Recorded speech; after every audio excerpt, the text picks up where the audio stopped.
اعوذ باللہ السمیع العلیم من الشیطان الرجیم من ہمزہ ونفخہ ونفثہ۔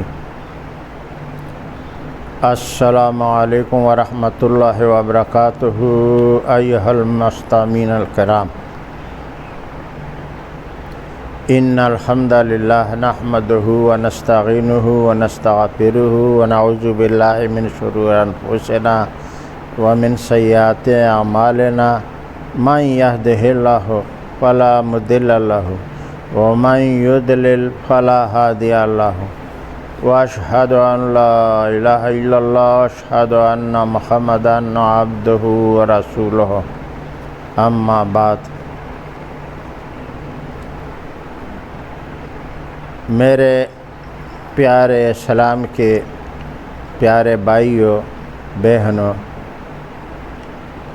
ہم پہلے ویڈیو میں انصار کے مابین بھائی چارہ، کیونکہ بڑے وہ دشمن تھے آپس میں، وہ بیان ہو چکا ہے۔ پھر انصار اور مہاجرین مکہ، ان کے مابین بھی نبی علیہ السلام نے بھائی چارہ بنا دیا، کیونکہ ان کے پاس اپنے گھر وغیرہ نہیں تھے اور روزگار کا بھی مسئلہ تھا، تو یہ بھی ضروری کام تھا۔ تو نبی علیہ السلام نے ان میں انصار اور مہاجرین میں بھائی چارہ قائم کر دیا، اور اس میں وہ کامیاب بھی ہو گئے۔ انصار اور مہاجر بھائی بھائی بن کر رہے، بلکہ خود بھوکے رہ کر کے مہاجرین بھائیوں کو کھانا کھلایا، دوسرے جگہ سے ادھار لے کر کے ان کے لیے کھانا پینے کی جو ضرورت تھی وہ پوری کی۔ لہذا بہت ہی بہترین، اللہ رب العالمین احسن الخالقین کی نظر رحمت سے اور نبی علیہ السلام سردار دو جہاں کی باغ دوڑ کی وجہ سے ان میں بہترین بھائی چارہ بنا۔ اب نبی علیہ السلام کے آگے ایک اور مہم باقی تھی۔ جب تک اندرون خانہ یعنی اندرون مدینہ ترتیب نہیں ہوئی تھی، تو اس سے پہلے کہیں پر لشکر بھیجنا یا تحقیقاتی لشکر نہیں بھیجی نبی علیہ السلام۔ اب یہاں ایک اور کام باقی تھا، اور وہ یہود کے ساتھ معاملات کرنے تھے۔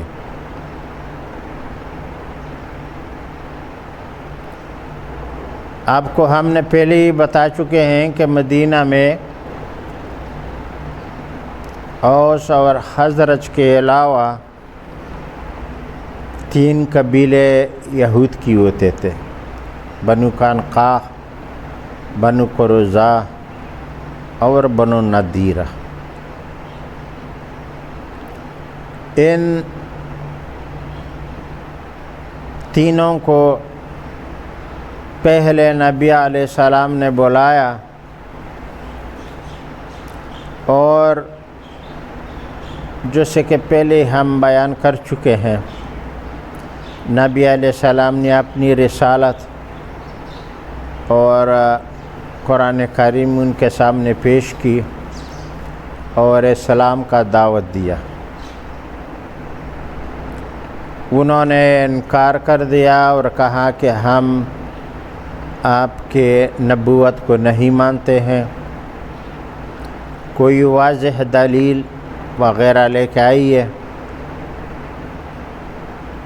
تو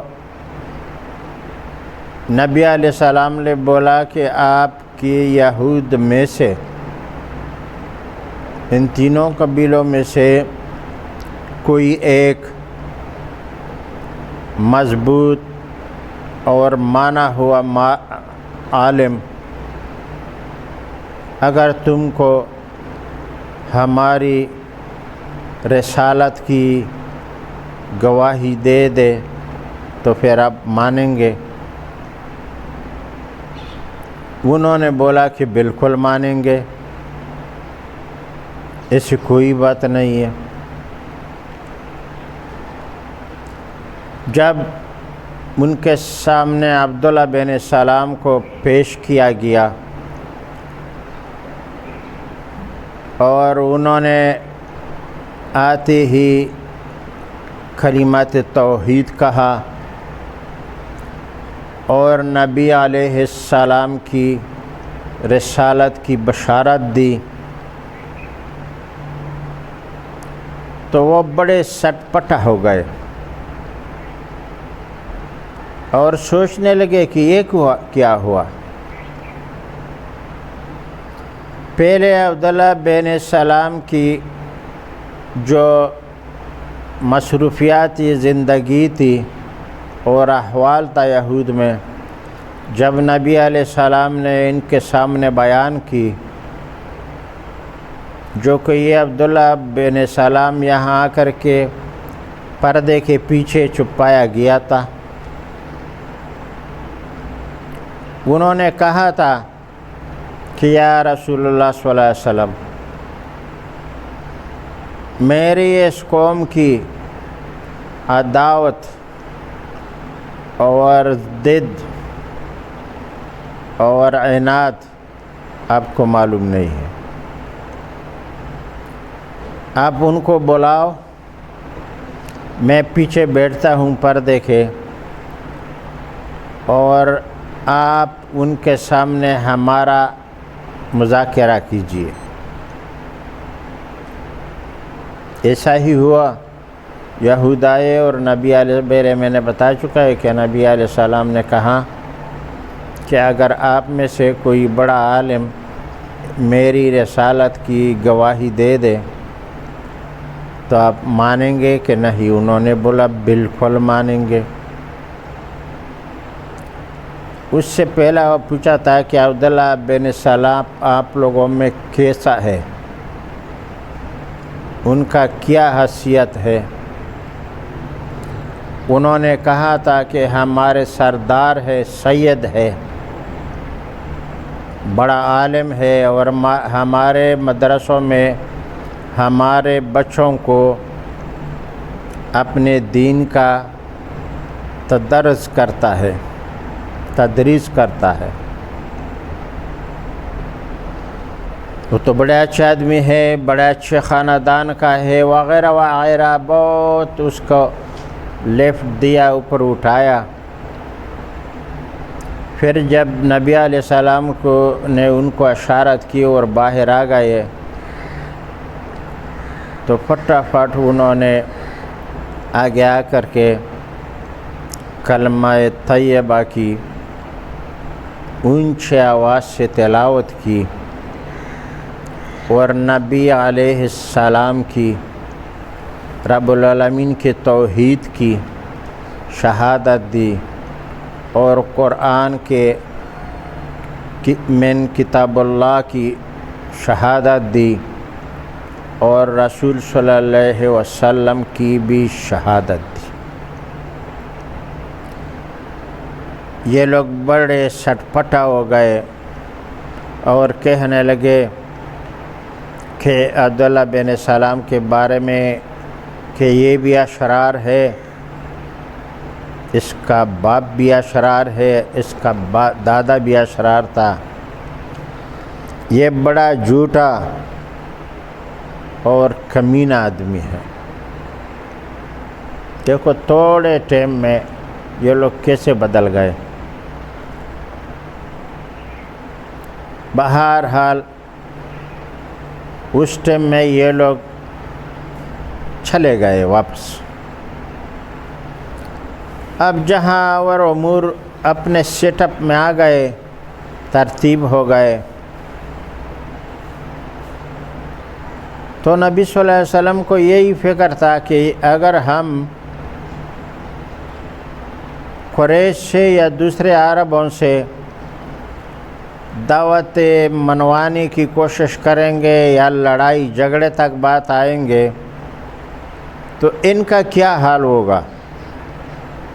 ان کو اپنے دائرہ اسلام کے دائرے میں لے کے آتے ہیں، اگر نہیں مانا تو اس کو ذمہ بنا کر کے رہنے کے لیے سب نے مشورہ کیا، نبی علیہ السلام کے اصحاب کرام نے، اور ان کو پھر بلایا۔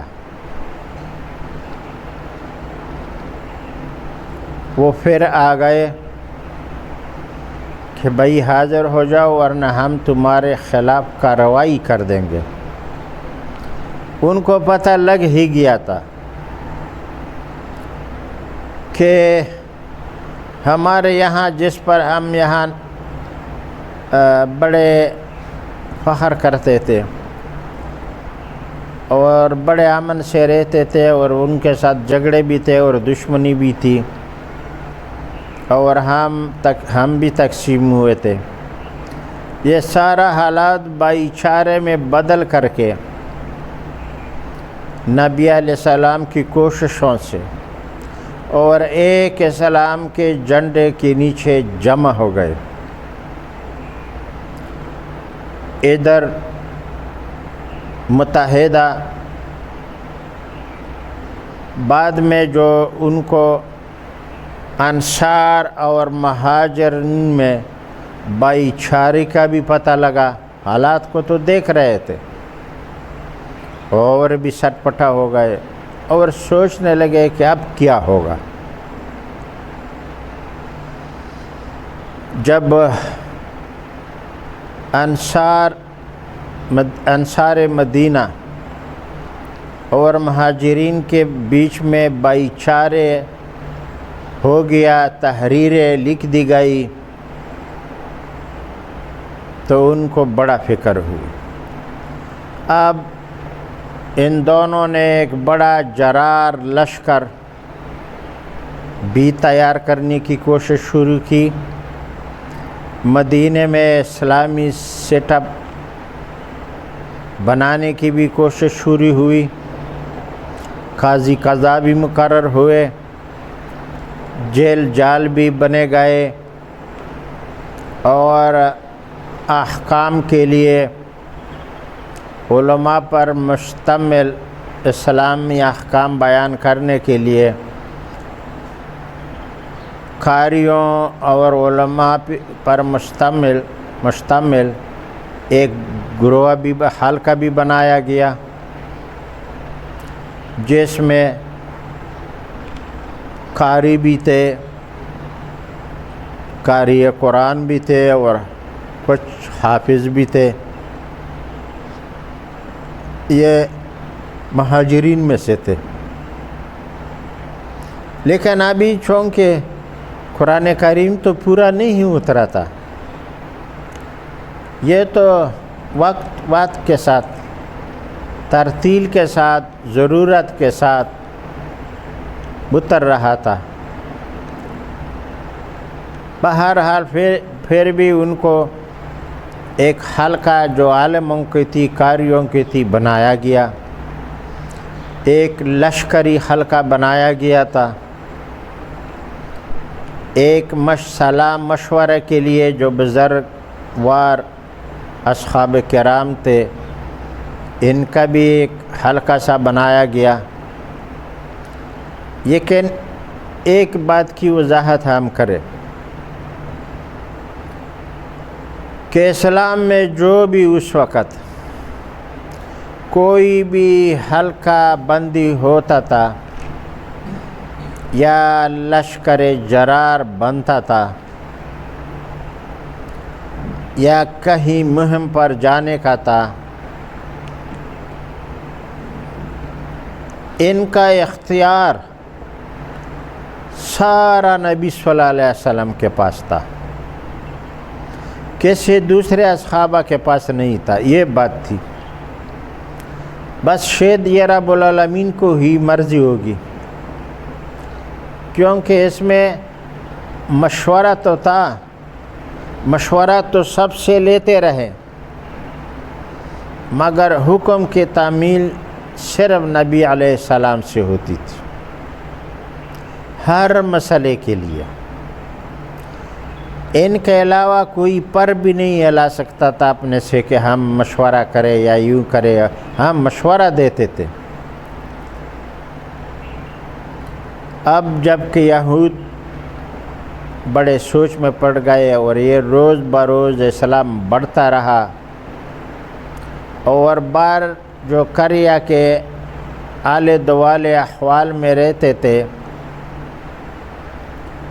باہر کے حول ادھر ادھر جو گیرے پڑے قبیلے تھے، ان کے بھی آنے شروع ہو گئے اور اسلام میں داخل تھوڑے تھوڑے. پہلے تو بہت تھوڑے تھوڑے تھے، صرف معلومات کے ہی لیے آتے تھے، لیکن کچھ ان میں سے اسلام میں داخل ہو گئے اور یہ بڑھتی رہی تھی دعوت.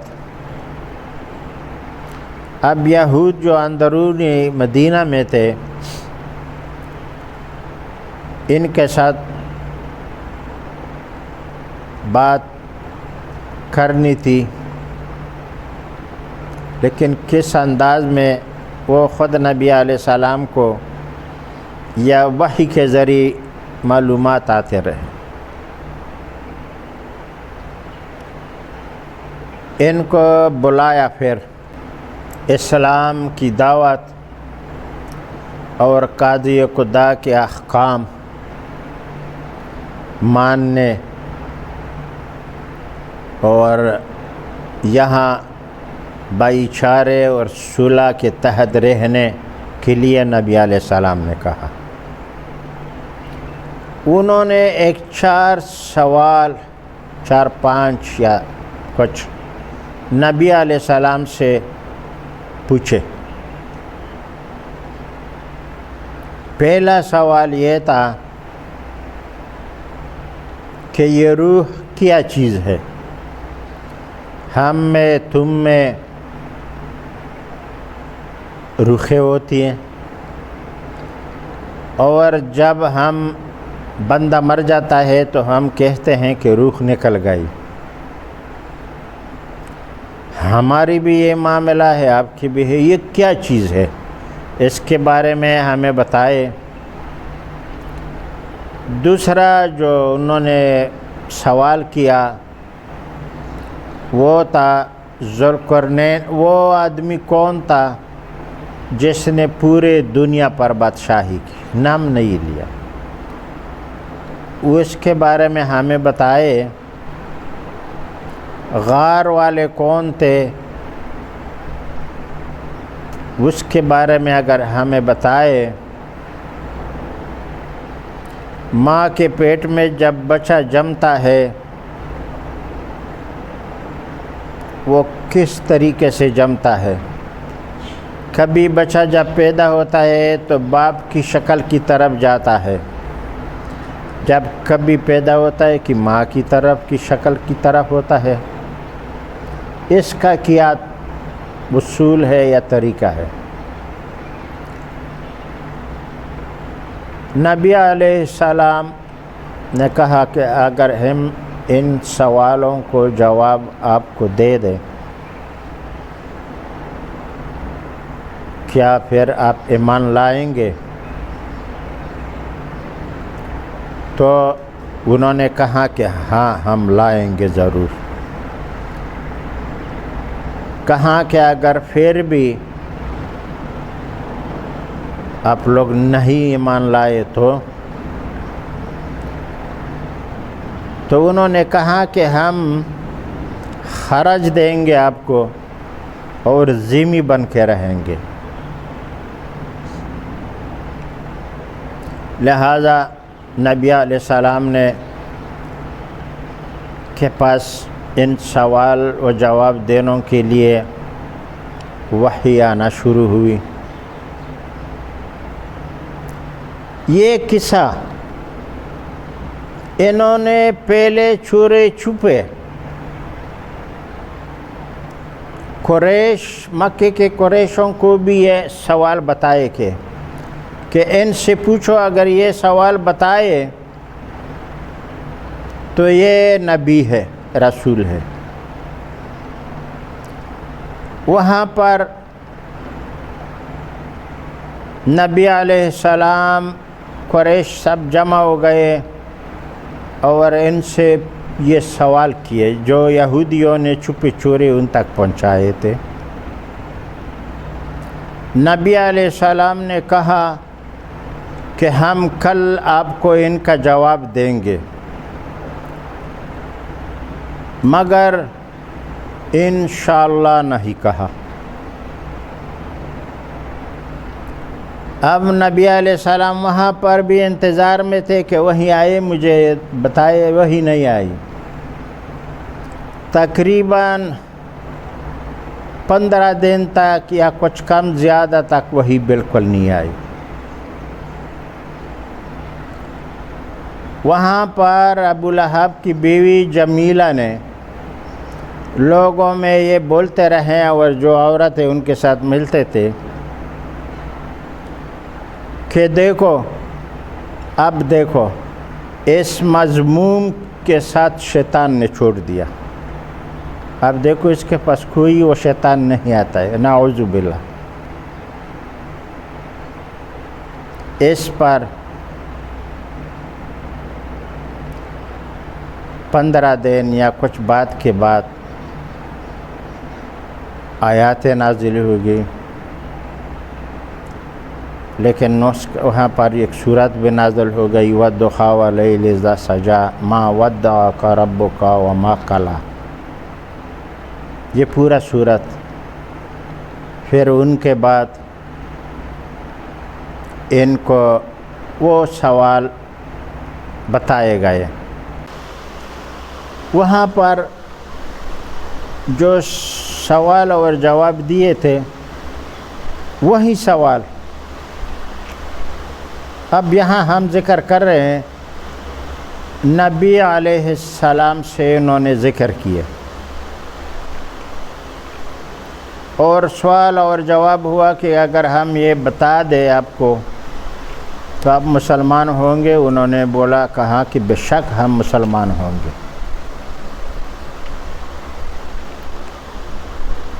اچھا، شروع ہوا پہلے روح کے بارے میں۔ انہوں نے کہا کہ یہ روح جو ہے یہ امر اللہ ہے، یہ اللہ کا امر ہے، ہم اتنا جانتے ہیں، کیونکہ آدم علیہ السلام کو جب بنایا گیا اور بولا فرشتوں کے کہ ذا سویتہ ونفخت فی من روحی، جب میں ان کو برابر کروں فقعوا لہ ساجدین، اور اپنا روح پھونک دوں اس میں، تب سب ان کے لیے سجدہ کرو، سجدے میں گر جاؤ۔ بہر وہ تو وہاں کا بات ہے، وہ بعد میں کہیں گے انشاءاللہ۔ یہ امر اللہ ہے، اور یہ رب العالمین کے علاوہ کسی کو بھی معلوم نہیں ہے کہ یہ کیا چیز ہے، کس چیز سے بنا ہے۔ امر من اللہ۔ دوسرا سوال جو آپ لوگوں نے پوچھا تھا وہ اس بادشاہ کے بارے میں تھا جو پوری دنیا پر بادشاہت کی، وہ ذوالقرنین تھے۔ نبی علیہ السلام نے کہا ذوالقرنین نے پوری دنیا پر بادشاہت کی، اور انہوں نے یہ بھی کہا تھا کہ وہ بادشاہ جو پوری دنیا کا چکر لگایا تھا۔ تو نبی علیہ السلام نے کہا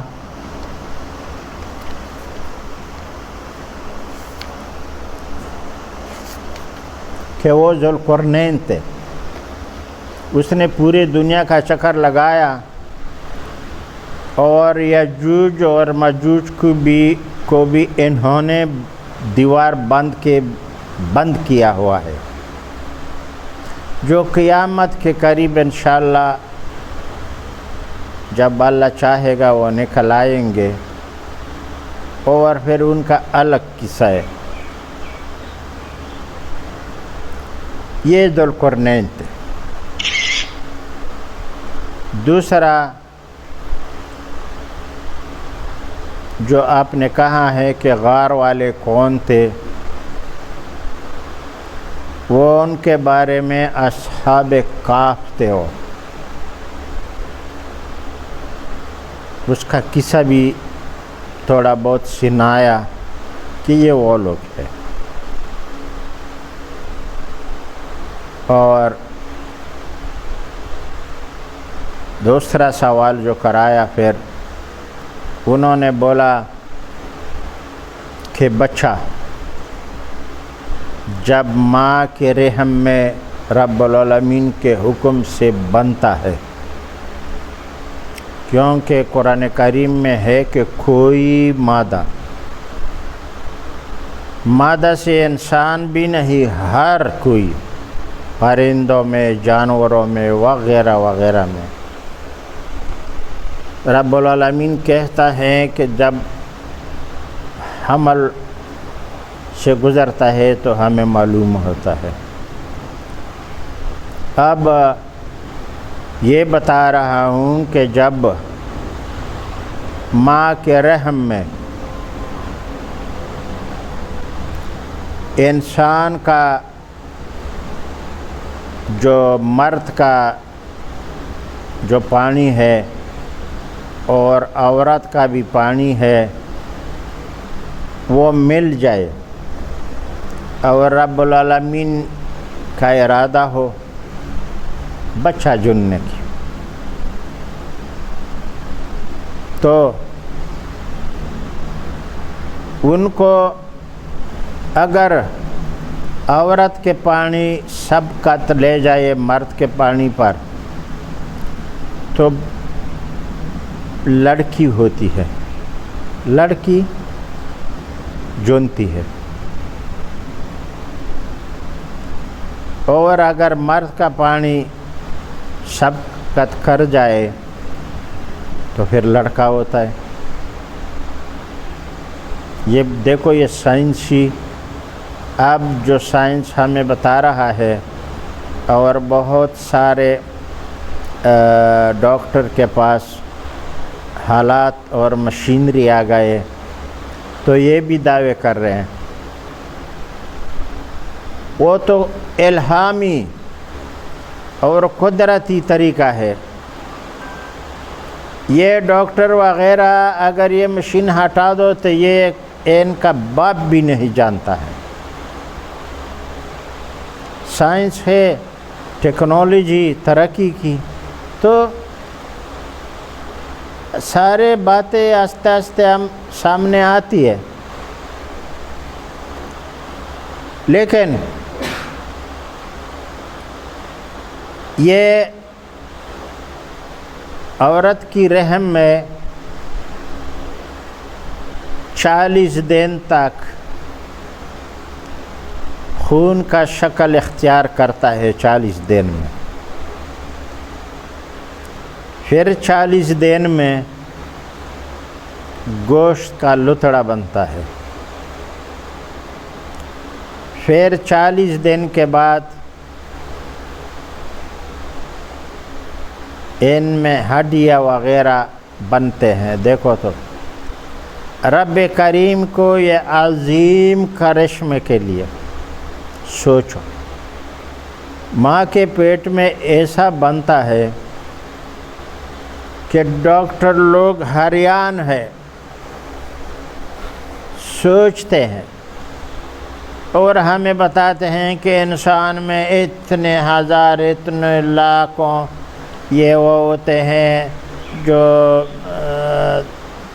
انسان کے باڈی میں چل پھر کر کے ان کو ہر ایک اپنے ٹھیک وقت پر کام کرتا ہے، سگنل دیتے ہیں۔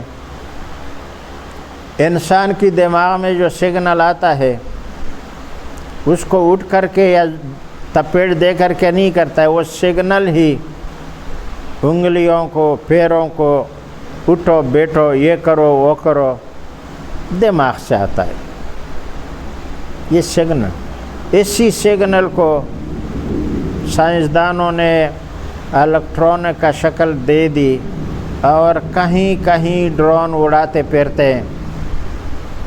خود واشنگٹن میں بیٹھے ہوئے ہوتے ہیں اور ڈرون افغانستان میں حملہ کرتا ہے، دیکھو تو، حالانکہ کوئی پائلٹ اس میں نہیں ہوتا ہے، یا کوئی بم پڑتا ہے۔ یہی سگنل انسان کے دماغ سے انہوں نے اخذ کیے، اور اس سے بڑا کائنات کا، کیونکہ انسان کی دماغ میں بھی سارا کچھ نظام ہے، اسی طرح انہوں نے یہ سسٹم میں نظام بنا دیے، کمپیوٹر بن گئے، پورے ملکوں کے ایئرپورٹ کا نظام، بینکنگ کا نظام اور وغیرہ وغیرہ اسی سے چلتا ہے۔ تو یہ دماغ میں رب العالمین نے بنائے انسان کو ایک بڑا ہوشیار، چلتا پھرتا بنانا ہوا اور کام کرنے والا، اور رب العالمین کے عبادت کرنے والا بنایا۔ نبی علیہ السلام نے کہا کہ 4 مہینے کے بعد ان میں روح رب العالمین کی طرف حکم سے آتا ہے، اور ملائکہ ان میں روح پھونکتا ہے یہ حمل میں، اور ساتھ میں یہ بھی لکھ کے رکھتا ہے کہ یہ نر ہوگا یا مادہ ہوگا، اتنا اس کا رزق کتنا ہے، اس کا مرنا کبھی ہے، اور یہ شکی ہوگا یا سعید ہوگا، بدبخت ہوگا کہ نیکبخت ہوگا۔ دنیا میں دیکھو بڑے بڑے عالم دین، بڑے سپاسالار مجاہدین، بڑے دعوت دینے والے گزر گئے انبیاء کے ساتھ،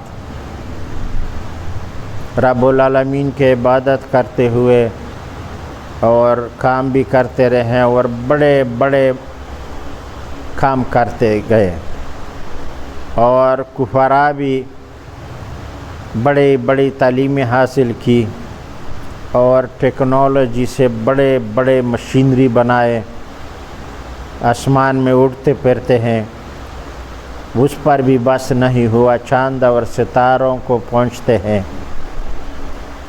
ان میں ڈھونڈتے ہیں کہ کیا کرے۔ بہرحال یہ سوال جب پورے ہو گئے تو نبی علیہ السلام کو انہوں نے بولا کہ یہ جو آپ کو سوال اور جواب لے کر آتا ہے یہ کون ہے؟ انہوں نے کہا کہ یہ جبرائیل امین لے کر آتا ہے میرے پاس، یہ میں خود سے نہیں بول رہا ہوں۔ انہوں نے شور شرابہ کے لیے بس بڑک گئے اور بولا کہ جبرائیل علیہ السلام تو ہمارا دشمن ہے، ہم جبرائیل کو نہیں مانتے، ہم بالکل نہیں مانتے ہیں، وہ ہمارا دشمن ہے، ہمارے اوپر عذاب لاتا ہے۔ ہاں کہ اگر میکائیل علیہ السلام ہوتا آپ کے پاس یہ خبر لانے والا تو ہم مانتے، لہٰذا ہم نہیں مانتے ہیں، اور اٹھنے لگے اور ادھر ادھر ہو کر کے کہنے لگے۔ نبی علیہ السلام نے کہا کہ جاؤ، نہیں دیکھو ہم مباہلہ کرتے ہیں، آپ بھی آ جاؤ، کون سا دن مقرر کرتے ہو، اپنے بیویاں بچے لے کر آؤ، ہم بھی آئیں گے، اور ایک میدان میں کھڑے ہو کر کے رب العالمین سے کہیں کہ یا رب العالمین، جو غیر ہدایت پر ہو اور جو نہیں مانتا ہو آپ کی ہدایت کو اور جھوٹا ہو، ان پر نالت بھیج دو۔ بس یہ کام کرتے ہیں، چلو یہ بھی دیکھ لیتے ہیں۔ اب جبرائیل امین کو نہیں مانتے، ہمارا تو مانو یا مباہلہ کرو۔ انہوں نے آپس میں یہ بہت سارے آئے ہوئے تھے، آپ کے بار تقریباً کچھ 60 کے لگ بھگ تھے، بڑے ائمہ بھی تھے اور بڑے بڑے نفوس والا سردار میں ان میں سے اور مشران سب۔ انہوں میں بات تو بہت لمبی ہو جاتی ہے، پھر ان میں 2-3 جو تھے ان کے نام بھی اگر ڈھونڈیں گے نکالیں گے کوئی بات نہیں، مگر ٹائم لگتا ہے۔ بہرحال 3 بندے اس میں تھے جو سب نے ان کو اپنا موقف دیا اور الگ جا کر کے ایک جگہ میں بیٹھ گئے اور ان سے پوچھا کہ دیکھو ہم کیا کریں اس کے ساتھ، آپ ہمیں بتاؤ۔ اب ہمارے بڑوں میں سے 3 بڑے ہو گئے، جو بات آپ کہیں گے ہم اس کے ماننے کے لیے تیار ہیں۔ ان 3 میں سے دونوں نے ایک ہی کو جو بہت بڑا سمجھدار تھا ان کو اپنا وہ موقف دے دیا کہ اب جو کہے ہم مانیں گے، الگ بیٹھ کر کے جرگہ کیا۔ اس تیسرے جو سب سے بڑا بنایا گیا موقف کے لیے، بیان کرنے کے لیے اور اس کو لے کر کے وہ تسلیم کرنے کے لیے، انہوں نے ان کو بولا، پہلے یہ تینوں نے بھی بولا کہ دیکھو ہم جو آثار دیکھتے ہیں یہ تقریباً رسالت کے ہیں، جو وہ کہتا ہے، جو وہ بولتا ہے، یہ رسالت کی تصدیق کے لیے کافی ہے۔ مگر ایک بات ہے یہاں کہ یہ عربی ہے اور ہم یہود ہے، بنی اسرائیل ہے، اور ہمیں تو اب تک کل تک ہم یہ دعوے کر رہے تھے، ہمیں بڑوں نے بتایا ہی تھا کہ ہم میں ایک آخری نبی آخر زمان آئیں گے جن پر نبوت بھی ختم ہوں گی، اور اس کے بعد قیامت ہے اس کے زمانے کے ختم ہونے پر وہ ہم آئیں گے، اور بڑے بڑے دعوے بھی کر رہے تھے۔ جو لوگ ان کے پاس آتے تھے دور دراز سے، وہ بولتے تھے کہ اب کریم ہم انشاءاللہ نبی آئیں گے، رسول مبعوث ہوں گے، اور ہم سب لوگ ان کے ساتھ مل کر کے جہاد کریں گے اس کے ساتھ، اس کے تائید میں، اور وہ بڑے باتیں بنا رہے تھے۔ اب جب یہاں رسول دو جہاں، رسول عربی عرب میں مبعوث ہوئے تو ان کو بڑا ہی مانتے تو تھے کہ رسالت اسی طرح ہی ہوتی ہے، مگر یہ کہ یہ عربی ہے اور بنی اسرائیل میں نہیں ہے۔ ہمیں تو بڑوں نے بتایا تھا کہ یہ بنی اسرائیل میں ہوگا۔ بہرحال کیا کرتے ہیں، وہ دونوں نے بولا کہ دیکھو اس بڑا جو ہمارے ساری عمر میں یہ فیصلے کرتا ہے وہ بڑا ہوشیار بھی ہے اور علم والا ہے اور ہمارے مذہب کا پکا بنی اسرائیلی یہودی بھی ہے اور ہم سردار مانتے ہیں، چلو اس کو اپنا موقف دے دیتے ہیں۔ انہوں نے بولا کہ دیکھو تمہیں بھی معلوم ہے کہ یہ سچا رسول ہے اور ہمیں بھی اندازہ ہوا، مگر اگر ہم نے ابھی انکار کر دیا اور مباہلہ کر دیا تو یقین مانو ہم ہی تباہ ہوں گے۔ اس کا یہ مشورہ، ہم ہی تباہ ہوں گے۔ ان دونوں نے کیا کہ پھر کیا کریں؟ انہوں نے بولا کہ ہم لوگ صلح کرتے ہیں، خراج دینے کا وعدہ کرتے ہیں اور جب تک مدینے میں رہیں گے یہاں ہمیں مجبوری ہے ہماری، ذمہ بن کے رہیں گے۔ اس بات پر انہوں نے اتفاق کیا اور آ کر کے یہاں نبی علیہ السلام کے مجلس میں واپس آئے اور کہا کہ ہم مباہلہ نہیں کرتے اور ہم اس رسول یا نبی کا انتظار کریں گے جو بنی اسرائیل میں آنے والا ہے، لہٰذا جب تک آپ کی اطاعت کرنا زندگی کے کاموں میں اور آپ کے ساتھ مل کر کے بھائی چارے سے رہنا وغیرہ، اس پر ہم راضی ہیں اور خراج بھی دیں گے سالانہ۔ نبی علیہ السلام نے ان کے ساتھ 10 سال کی صلح کرائی اور سب تحریریں لیے، سب سے دستخط ہوئے اور تقریباً دونوں طرف سے رضی مندی ہوئی، یہاں تک یہودیوں کے ساتھ یہ صلح کے جو اس میں شرائط تھے نبی علیہ السلام نے لکھے اور انہوں نے مانے بھی مگر بعد میں توڑے بھی۔ اس کے بارے میں انشاءاللہ باذن اللہ ہم آنے والے ویڈیو میں تفصیل سے انشاءاللہ بات کریں گے اور پورا وہ صلح کے جو شرائط ہے آپ کے دماغ آپ کے ذہن میں لائیں گے انشاءاللہ تو آپ کو صحیح پتہ چلے گا۔ وسبحانک اللہم وبحمدک۔